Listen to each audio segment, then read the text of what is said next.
ये मेरे कॉलेज के समय की बात है। मैं और मेरा फ्रेंड रिक रात के 1 बजे बेसबॉल का गेम देखकर घर लौट रहे थे। करीब 10 मिनट तक ड्राइविंग करने के बाद रिक का घर आ चुका था। मैंने रिक को उसके घर पर ड्रॉप किया और अपने घर की ओर चल दिया।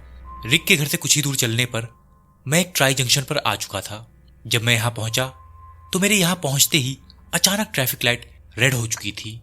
ऑल्दो यहाँ रोड पर दूर दूर तक एक भी इंसान या कोई गाड़ी नहीं दिखाई दे रही थी, लेकिन मैं ट्रैफिक लाइट जंप करके अपने ऊपर एक और चालान नहीं कटवाना चाहता था। लास्ट वीक ही रैश ड्राइविंग के कारण मेरे ऊपर एक चालान ऑलरेडी कट चुका था। साथ ही यहाँ पीछे ही खंबे पर ट्रैफिक पुलिस के कैमरा भी इंस्टॉल्ड थे, जो कि मेरी बदमाशी तुरंत पकड़ लेते। मैं वही ट्रैफिक लाइट के बिल्कुल क्लोज अपनी गाड़ी को रोककर ट्रैफिक लाइट के ग्रीन होने का वेट कर ही रहा था कि तभी मेरी नजर रोड के साइड में बने रेगुलर बस स्टैंड पर गई। वहां पर एक औरत बैठी हुई थी। मैंने तुरंत ही अपनी नजर वहां से हटा ली और इस सोच में पड़ गया कि जब मैं इस रास्ते पर आया था तब तो यहां कोई भी नहीं बैठा था, तो फिर ये महिला कब आई। खैर, मैंने अपना फोकस दोबारा से ट्रैफिक लाइट की ओर किया। मैं अपनी कार में ही बैठा हुआ था कि तभी मुझे मेरी कार की विंडो पर नॉक होता सुनाई दिया। जब मैंने खिड़की की ओर देखा तो वही महिला मेरी कार के पास खड़ी हुई थी। उसने कार की विंडो को नीचे करने का इशारा किया।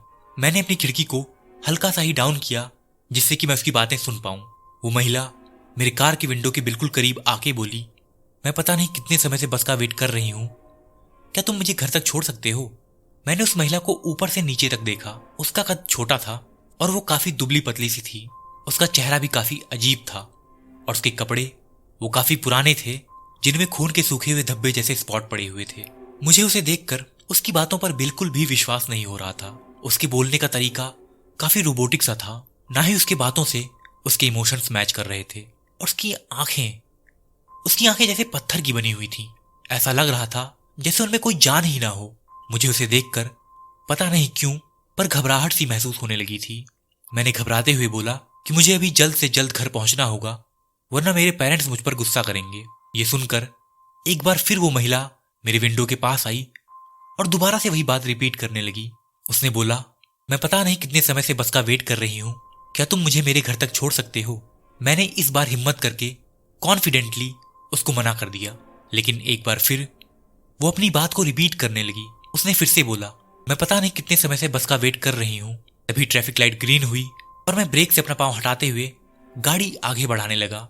लेकिन इस बार उस महिला ने कुछ ऐसा कहा जिसे सुनकर मेरे रोंगटे खड़े हो गए। उसने बोला, अच्छा किया, वरना मारे जाते। और इतना कहते ही वो अचानक ही कहीं गायब हो गई। उसकी इस बात को सुनकर डर के कारण मैं रोने लगा और गाड़ी भगाते हुए घर पहुंचा। आज भी मैं जब उसके बारे में सोचता हूं तो मेरे आंखों में आंसू आ जाते हैं।